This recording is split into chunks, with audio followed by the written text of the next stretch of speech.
ರಾಜ್ಯ ಸರ್ಕಾರದ ವಿರುದ್ಧ ಕಸದ ಮಾಫಿಯಾದ ಆರೋಪ ಕೇಳಿಬರ್ತಾ ಇದೆ. ವಿಪಕ್ಷ ನಾಯಕ ಆರ್ ಅಶೋಕ್ ಅವರ ಆರೋಪಕ್ಕೆ ಸಚಿವ ಪ್ರಿಯಾಂಕ್ ಖರ್ಗೆ ತಿರುಗೇಟು ಕೊಡುವ ಕೆಲಸವನ್ನ ಮಾಡಿದ್ದಾರೆ. ಆರ್ ಅಶೋಕ್ ಸುಮ್ಮನೆ ಹಿಟ್ ಆ್ಯಂಡ್ ರನ್ ಮಾಡ್ತಾ ಇದ್ದಾರೆ.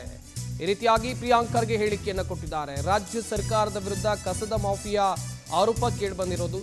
ವಿಪಕ್ಷ ನಾಯಕ ಆರ್ ಅಶೋಕ್ ಅವರ ಆರೋಪಕ್ಕೆ ಪ್ರಿಯಾಂಕ್ ಖರ್ಗೆ ತಿರುಗೇಟು ಕೊಟ್ಟಿದ್ದಾರೆ. ಆರ್ ಅಶೋಕ್ ಸುಮ್ಮನೆ ಹಿಟ್ ಆ್ಯಂಡ್ ರನ್ ಮಾಡ್ತಾ ಇದ್ದಾರೆ.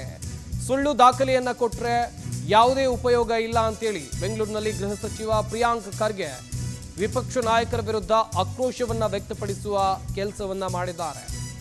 ಸದ್ಯ ರಾಜ್ಯ ಸರ್ಕಾರದ ಮೇಲೆ ಇರುವಂತ ಗಂಭೀರ ಆರೋಪ ಅಂತ ಹೇಳಿದ್ರೆ ಕಸದಲ್ಲೂ ಇವರು ಮಾಫಿಯಾ ಮಾಡ್ತಾ ಇದ್ದಾರೆ ಅಂತೇಳಿ ಈಗಾಗಲೇ ವಿರೋಧ ಪಕ್ಷದ ನಾಯಕ ಆರ್ ಅಶೋಕ್ ಅವರು ಈ ಕುರಿತಂತೆ ಮಾತನಾಡಿದ್ದಾರೆ. ರಾಜ್ಯ ಸರ್ಕಾರದ ವಿರುದ್ಧ ಗಂಭೀರ ಆರೋಪವನ್ನು ಮಾಡಿದ್ದಾರೆ. ಆಕ್ರೋಶ ವ್ಯಕ್ತಪಡಿಸುವ ಕೆಲಸವನ್ನು ಕೂಡ ಮಾಡಿದ್ದಾರೆ.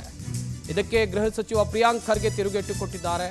ರಾಜ್ಯ ಸರ್ಕಾರದ ವಿರುದ್ಧ ಮಾಡ್ತಾ ಇರುವಂಥ ಆರೋಪ ಇದೆಯಲ್ಲ, ಇದು ಆಧಾರರಹಿತ ಆರೋಪ ಎನ್ನುವ ಅರ್ಥದಲ್ಲಿ ಪ್ರಿಯಾಂಕ್ ಖರ್ಗೆ ಮಾತನಾಡಿದ್ದಾರೆ. ಒಟ್ಟಿನಲ್ಲಿ ಜಟಾಪಟಿಗಳು ಜೋರಾಗ್ತಾ ಇವೆ.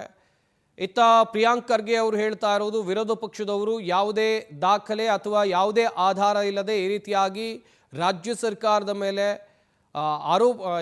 ಆರೋಪ ಹೊರಿಸುವಂಥ ಕೆಲಸವನ್ನ ಮಾಡ್ತಾ ಇದ್ದಾರೆ, ಸುಳ್ಳು ದಾಖಲೆಗಳನ್ನು ಸೃಷ್ಟಿ ಮಾಡಿದ್ದಾರೆ ಎನ್ನುವ ಅರ್ಥದಲ್ಲೂ ಕೂಡ ಗೃಹ ಸಚಿವರು ಹೇಳಿಕೆಯನ್ನು ಕೊಟ್ಟಿದ್ದಾರೆ. ಇತ್ತ ವಿಪಕ್ಷ ನಾಯಕರು ಹೇಳ್ತಾ ಇರೋದು, ರಾಜ್ಯ ಸರ್ಕಾರ ಕಸದ ಮಾಫಿಯಾದಲ್ಲಿ ನಿರತವಾಗಿದೆ ಎನ್ನುವ ಗಂಭೀರ ಆರೋಪ ವಿಪಕ್ಷ ನಾಯಕರದ್ದು. ಆರ್ ಅಶೋಕ್ ಅವರು ಕೂಡ ಮಾತನಾಡಿದ್ರು, ಅದಕ್ಕೆ ತಿರುಗೇಟು ಕೊಟ್ಟಿದ್ದಾರೆ ಪ್ರಿಯಾಂಕ್ ಖರ್ಗೆ.